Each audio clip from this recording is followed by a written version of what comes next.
अत्याचारों से ये तो सबको समझ में आ गई थी तो कुछ होने वाला है। तो उनकी मोहनी मूरत को देखकर कुछ लोग पश्चाताप कर रहे हैं, कुछ धन्य समझ रहे हैं अपने आप को कि भगवान आए हैं, इनके दर्शन हो रहे हैं। ज्यादातर लोग तो अपना सौभाग्य ही समझ रहे थे और भगवान तो सबको दर्शन दे रहे हैं। भगवान तो भगवान है, उन्हें किस बात की फिक्र। अब ब्रिज के जो ग्वाल बाल हैं वो भी साथ हैं। अब भगवान की तो कदम कदम पर लीला है। तो जब आगे जाते हैं तो देखते हैं भगवान की मेरे साथ जो ग्वाल बाल हैं वो तो जैसे थे वैसे ही चले आए। तो भाई अगर ये घूमने आए हैं इनके कम से कम कपड़े उपड़े तो ठीक होने चाहिए। तो सामने भगवान को जो है एक धोबी का जो कपड़े धोते हैं उसका स्थान नजर आया। तो वो राजघराने के कंस के जो बड़े बड़े लोग थे उनके कपड़े सब उनके पास धोने के लिए आते थे। जरूरी बात है, वहाँ बेशुमार कपड़े थे, तरह तरह के थे, बड़े कॉस्टली थे। तो भगवान अंतर्यामी है। ये धोबी कोई साधारण धोबी नहीं है। ये धोबी वो धोबी है जिसने मां सीता को त्रेता में घर से अलग होने के लिए मजबूर कर दिया था। जिसने कहा था कि राम तो स्त्री लोभी है, पराए घर में औरत रह के आई है, फिर भी उसने स्वीकार कर दिया मैं राम नहीं हूं, तुझे नहीं रखूंगा। अपनी स्त्री को डांट रहा था। भगवान तब जब ये बात पहुंची थी राम भगवान तक तो मजबूर होकर मर्यादा के कारण से मां सीता को वन में जाना पड़ा था। तो ये श्रीमान जी जो हैं यहाँ कंस के मुख्य धोबी हैं। बड़े बड़े राजघरानों की ड्रेसें आई हुई हैं, बड़ी सुंदर सुंदर ड्रेसें। तो भगवान तो नटखट है। उन्होंने कहा चलो दो काम हो जाएंगे कि ग्वाल बाल जो है इनको बढ़िया बढ़िया कपड़े भी पहनने को मिल जाएंगे और त्रेता युग का जो हिसाब किताब है उसे भी चुकता कर देंगे। तो उसने भगवान ने ग्वाल बालों का चलो भाई जाओ, मन मर्जी के कपड़े पहनो, राजकुमारों के कपड़े पहनो, तुम भी क्या करोगे। और टूट पड़े। अब जब कपड़े लिए उन्होंने तो कोई उनके साइज के थोड़े थे, कपड़े तो छोटे बड़े थे। तो जिसके हाथ में जो आया वो उन्हें उठा लिया और पहन लिया। अब कपड़े तो बड़े महंगे हैं, अब पहनने वालों के पजामे के इतना लंबा है, हाथ के इतना लंबे हैं, ऐसा लग रहा है कि जैसे तंबू पहने हुए इन्होंने। तो जो भी था उन्होंने कहा तुम कम से कम कब्जा तो करो। अब जो वो धोबी था तो कोई साधारण धोबी तो था नहीं, कंस का बड़ा खासम खास। उसे लगा ये कहां से ग्वाले आ गए और झपट्टा मार रहे हैं बंदरों की तरह मेरे कपड़ों पे। तो उसने अपना बल प्रयोग करना चाहा। तो भगवान तो चाहते थे कि भाई ये बिना किसी कारण के से मारूं तो लोग कहेंगे ये तो अन्याय है। उसके अंदर कंस की ताकत थी कि मैं कंस का हूं, इसकी हिम्मत। तो ऐसे लोग तो आजकल भी जो पावरफुल लोग रखते हैं, तो आज भी घरों में किसी पे बंदूक है, किसी पे कुछ है, अस्त्र शस्त्र तो होते ही है। तो उस जमाने में भी तो इसी तरह के लोग थे सारे। अब धोबी जी को घमंड था मेरा क्या बिगाड़ लेगा। तो जैसे ही उसने अपना बल प्रयोग किया, अब बल प्रयोग करने का मतलब मार धाड़, तो भगवान तो मौका चाहते ही थे।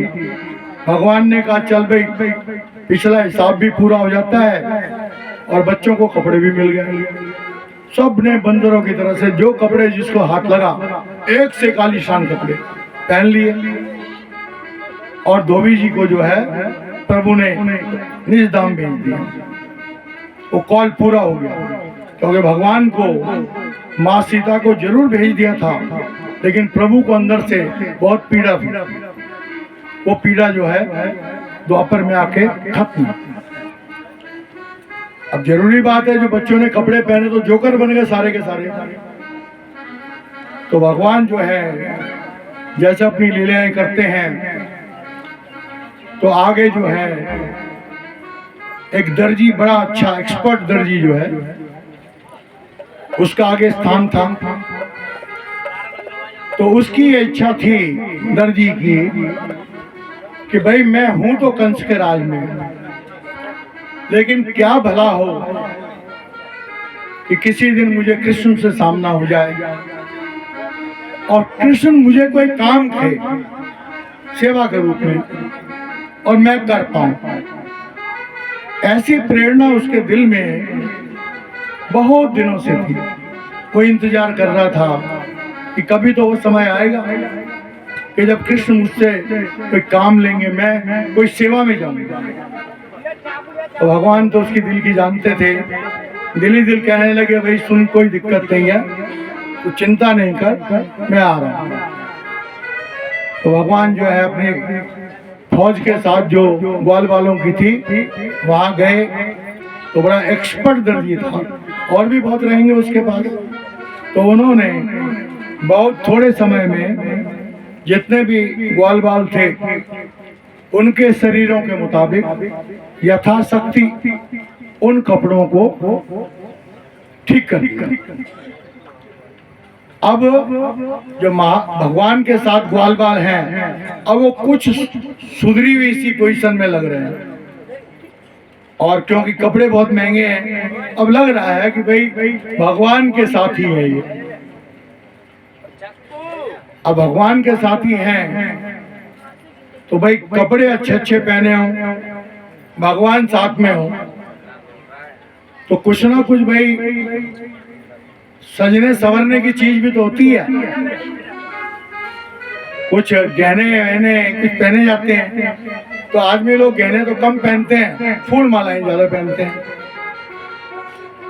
तो भगवान ने इस संकल्प को समझा और आगे जो है जैसे कहा जाता है कि सुदामा माली था, तो माली नाम सुदामा, और दूसरे सुदामा जी वाले गुण इसमें भी थे।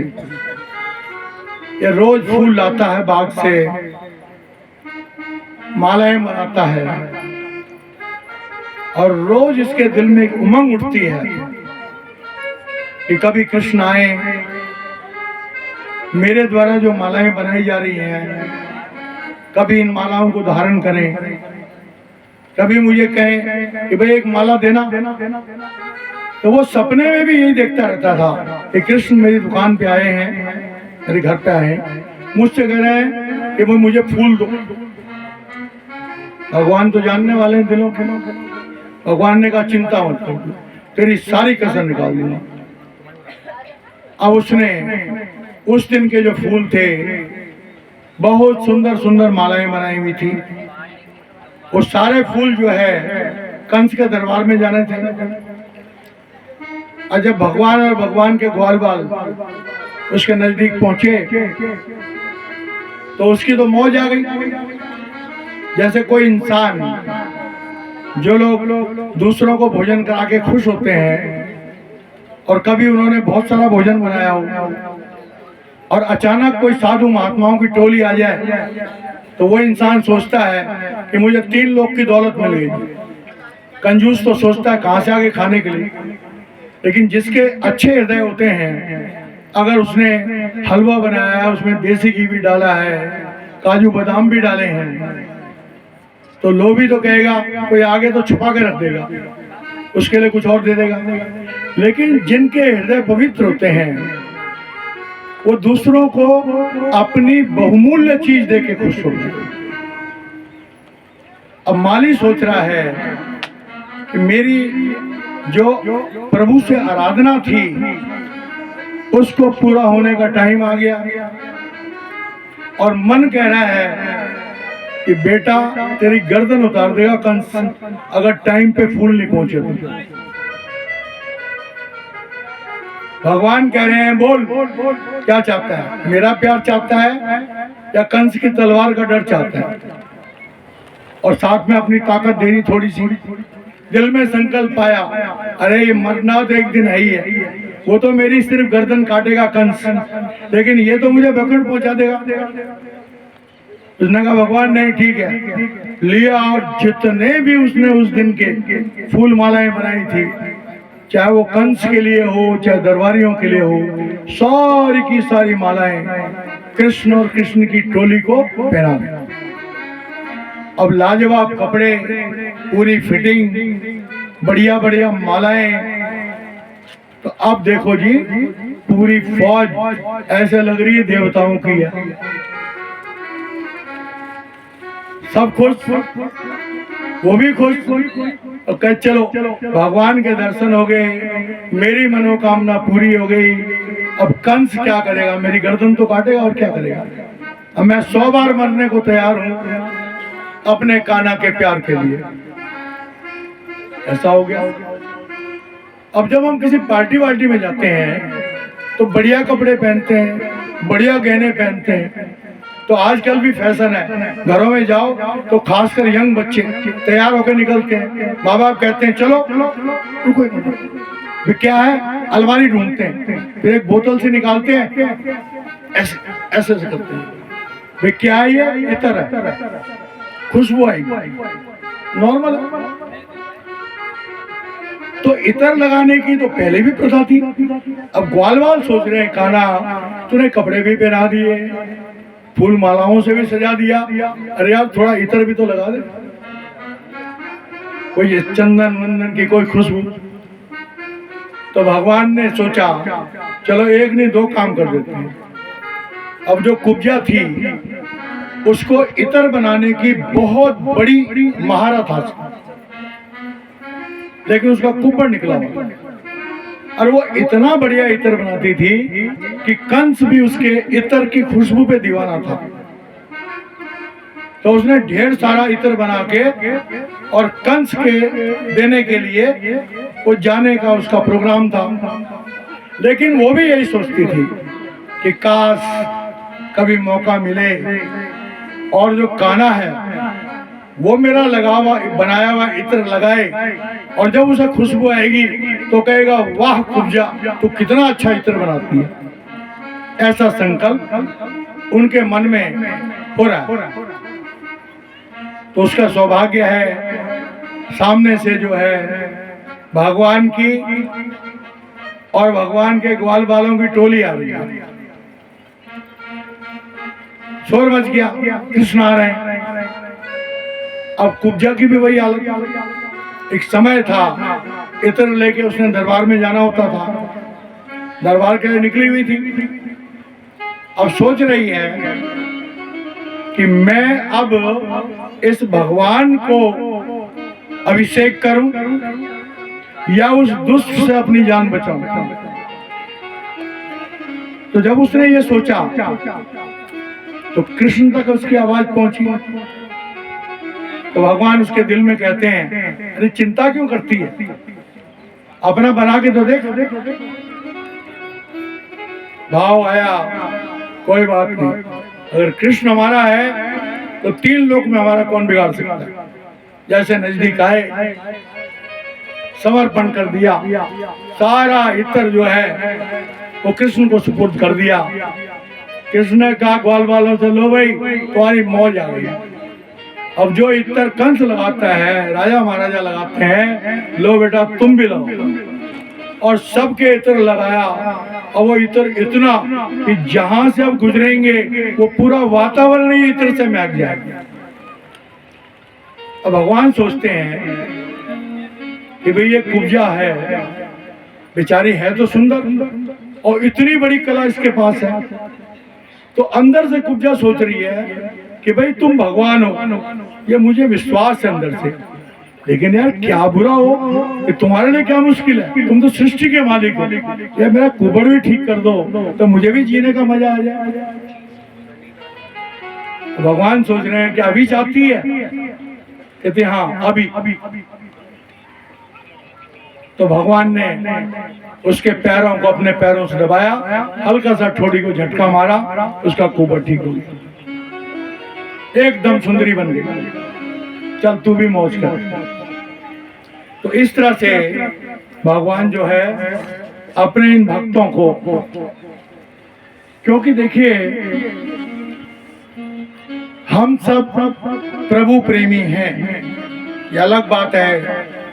कोई भागवत के द्वारा प्रेम ढूंढता है, कोई रामायण के द्वारा प्रेम ढूंढता है, कोई गीता के द्वारा प्रेम ढूंढता है, कोई गुरु ग्रंथ साहब के द्वारा प्रेम ढूंढता है, कोई और तरीके से ढूंढता है, लेकिन है तो हम उस प्रभु के दीवाने। अगर हम उस प्रभु के दीवाने हैं तो हमें उस प्रभु के प्यार की कशिश हमें महसूस होनी चाहिए। इस कथा का आज छठा दिन है, कल शाम को विदा हो जाएंगे यहाँ से। मैं तो ये चाहता हूँ, मेरे दिल की एक बात तो रही गई, क्योंकि रोज कथा बहुत लेट स्टार्ट होती है। मेरे दिल में एक भावना थी,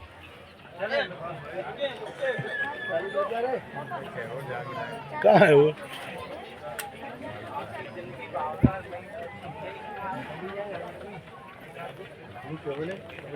अभी बताएंगे भावना कल ही चले जाए, कल परसों जेवन नहीं जाए हैं?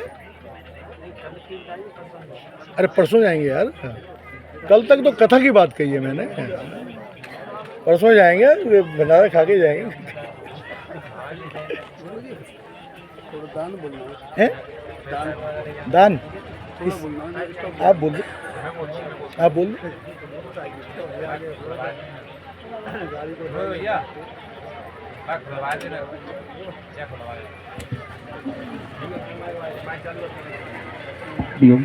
आइए 2 मिनट के लिए भागवत के निमित्त कुछ दान अर्पण हुआ है, आइए वो श्रवण करें। Hello hello hello hello. Shrimad Bhagavat Mahapurana के उपलक्ष्य में जिन दाताओं ने जो दान दिया है उनका इस प्रकार है। 500 रुपये दयाराम जी भगा और 2100 रुपये वीरेंद्र सिंह सूबेदार बेमन, 500 रुपये पूरन सिंह बेमन, 2100 रुपये पंडित रमाशंकर चतुर्वेदी लहरा हाथरस जो परिचर जी के मित्र हैं वो दे के गए, और 500 रुपये तोताराम जी भगा, 500 रुपये तोताराम जी भगा। इस प्रकार है, और इनके नाम की सभी भक्तों से मेरा अनुरोध है, कृपया जोरदार ताली बजाएं भैया, जोरदार तालियों के स्वागत करें। धन्यवाद।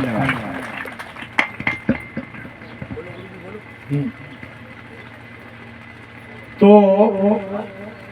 कई दिनों से मेरी इच्छा थी कि जिस सब्जेक्ट के बारे में हम लोग इतना डिस्कस कर रहे हैं, परमात्मा को प्राप्त करने का, थोड़ा 10, 15, 20, 25 मिनट का एक एक्सपेरिमेंट।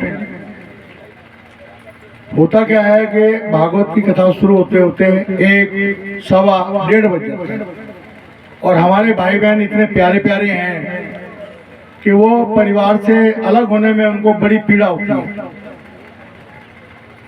तो भाई आप लोगों की मर्जी है, जो कथाएं हम सुन रहे हैं इसका प्रैक्टिकल एक्सपीरियंस, अगर कल आप लोग थोड़ा जल्दी आने की कृपा करें, 12 बजे 11:30 बजे आ जाएं, तो ये इच्छा थी कि आधा घंटे का, क्योंकि आधा घंटा इसलिए बोल रहा हूँ, आधा घंटा का रखेंगे तो मुश्किल से 10-15 मिनट हम कर पाएंगे।